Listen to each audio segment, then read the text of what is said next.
Good morning fans. আজি আপোনালোকৰ কাৰণে এটা ভিডিঅ' লৈ আহিছোঁ. ভিডিঅ'ৰ টপিক হ'ল প্ৰফেশ্যনেল টেক্স। প্ৰফেশ্যনেল টেক্স কি বস্তু এতিয়া?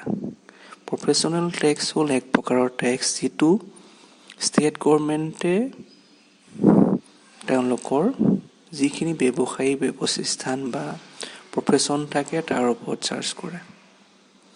এইটো হ'ল এক প্ৰকাৰৰ ইনকম টেক্স। ইনকম টেক্সটো সাধাৰণতে চেণ্ট্ৰেল গভৰ্ণমেণ্ট টেক্স চাৰ্জ কৰে, প্ৰফেশ্যনেল টেক্সটো চাৰ্জ কৰে ষ্টেট গভৰ্ণমেণ্টে। এতিয়া প্ৰফেশ্যনেল টেক্সটো চাৰ্জ কৰাৰ ক্ৰাইটেৰিয়া কিছুমান থাকে, নিৰ্দিষ্ট নীতি নিয়ম। সেই নীতি নিয়মখিনি ষ্টেট গভৰ্ণমেণ্টে নিজে ডিচাইড কৰাৰ অধিকাৰ আছে। তাৰ অন্তৰ্গত তেওঁলোকে যিকোনো প্ৰফেশ্যন বা ব্যৱসায় বা এমপ্লয়মেণ্ট এজেঞ্চিৰ পৰা প্ৰফেশ্যনেল টেক্সটো কালেক্ট কৰিব পাৰে। এতিয়া তাৰ পিছৰ টপিকলৈ আমি যাবলৈ ওলাইছোঁ। পিছৰ টপিকটো আমাৰ হৈছে what is professional tax. Professional টেক্সটো আমি কি বস্তু ইতিমধ্যে আমি এটা গম পাইছোঁ। আমি নেক্সট টপিকলৈ যাওঁ। প্ৰফেশ্যনেল টেক্স কেই প্ৰকাৰৰ? প্ৰফেশ্যনেল টেক্স কেই প্ৰকাৰৰ আৰু কেনেদৰে দিব লাগে? প্ৰফেশ্যনেল টেক্স সাধাৰণতে 3 প্ৰকাৰৰ হয়। 1 নম্বৰটো হ'ল প্ৰফেশ্যনেল টেক্স অন এমপ্লয়াৰ, মানে মালিকে যোনটো প্ৰফেশ্যনেল টেক্স দিব লাগে। ছেকেণ্ডাৰী পাৰ্টটো হ'ল professional tax for employee on salary. মালিকে টেক্স দিলে এমপ্লয়ী বাচি যাব তেনেকুৱা নহয়। এমপ্লয়ীৰ পৰাও এটা নিৰ্দিষ্ট হাৰত এই প্ৰফেশ্যনেল টেক্সটো কালেক্ট কৰা হয়। মালিকে নিজৰ এমপ্লয়ীৰ পৰা সেই টেক্সটো কালেক্ট কৰি গভৰ্ণমেণ্টক জমা দিব লাগে। তৃতীয় প্ৰকাৰৰ টেক্সটো হ'ল ইলেক্ট্ৰিচিটি ডিউটি। এইটো এটা অলপ বেলেগ ধৰণৰ টেক্স। সেই টেক্সটো আপোনালোকে অলপ ষ্টাডি কৰি গ'লে পিছত গম পাব পায়। এই বিষয়ে মই আপোনাক আগত জনাই আছোঁ। এতিয়া আমি জানো প্ৰফেশ্যনেল টেক্সৰ ৰেটটো কেনেকৈ ধৰি লওক কি হিচাপত দিব লাগে। প্ৰফেশ্যনেল টেক্সটো দিব লাগে বছৰেকত 2500 টকাকৈ কোনো এজন এমপ্লয়াৰ বা মালিকে দিব লাগে। বছৰেকত ওৱান টাইম পে'মেণ্ট দিব লাগিব। আমি ষ্টেট গভৰ্ণমেণ্টৰ প্ৰফেশ্যনেল টেক্স হিচাপে বছৰেকত মাত্ৰ এবাৰ দিব লাগে বছৰেকত।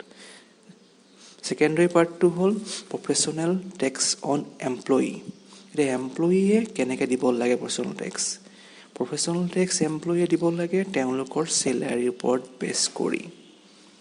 এতিয়া আপোনাৰ দিমাগলৈ আহিছে যে চেলাৰীৰ ওপৰত বেছ কৰি কেনেকৈ প্ৰফেশ্যনেল টেক্সটো দিব লাগে, সেইটো চিন্তা চবৰে মনলৈ আহিছে।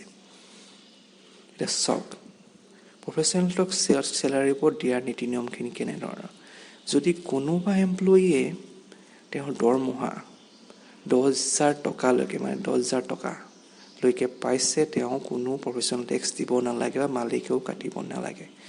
যদি তেওঁৰ দৰমহা 10,000 টকাৰ পৰা 15,000 টকাৰ ভিতৰত হৈছে, তেতিয়া তেওঁ 150 টকা প্ৰতি মাহে প্ৰফেশ্যনেল টেক্স দিব লাগিব, যিটো মালিকে তেওঁৰ দৰমহাৰ পৰা কাটি ৰাখি গভৰ্ণমেণ্টক জমা কৰিব।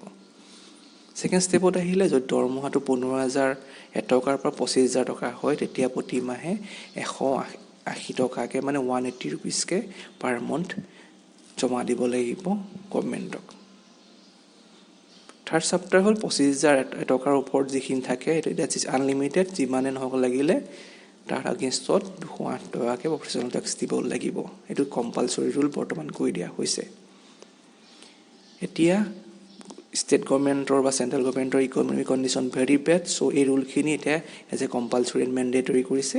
সেইকাৰণে আপোনালোকে যদি এইবোৰ চেপ্টাৰ আণ্ডাৰ লায়েবল হয়, যিমান পাৰে সোনকালে এই টেক্সখিনি পে'মেণ্ট কৰক।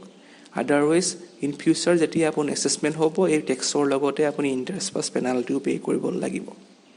এতিয়া থাৰ্ড চেপ্টাৰটোলৈ আহোঁ, ইলেক্ট্ৰিচিটি ডিউটি। এতিয়া ইলেক্ট্ৰিচিটি ডিউটি বোলা বস্তুটোনো কি?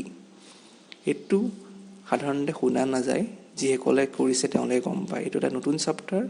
যদি এই বিষয়ে আপোনালোকে জানিব বিচাৰে তেনেহ'লে আপোনালোকে মোক তলত ইনবক্সত আপোনালোকৰ যিখিনি আছে কমেণ্ট কৰি মোক জনাব। তেতিয়া মই আপোনালোকৰ কাৰণে ইলেক্ট্ৰিচিটি ডিউটি কেনেকৈ কেলকুলেট কৰা হয় তাৰ এটা ডিটেইল ভিডিঅ' বনাম বুলি ভাবিছোঁ। কমেণ্ট কৰিব আৰু লাইক কৰিব।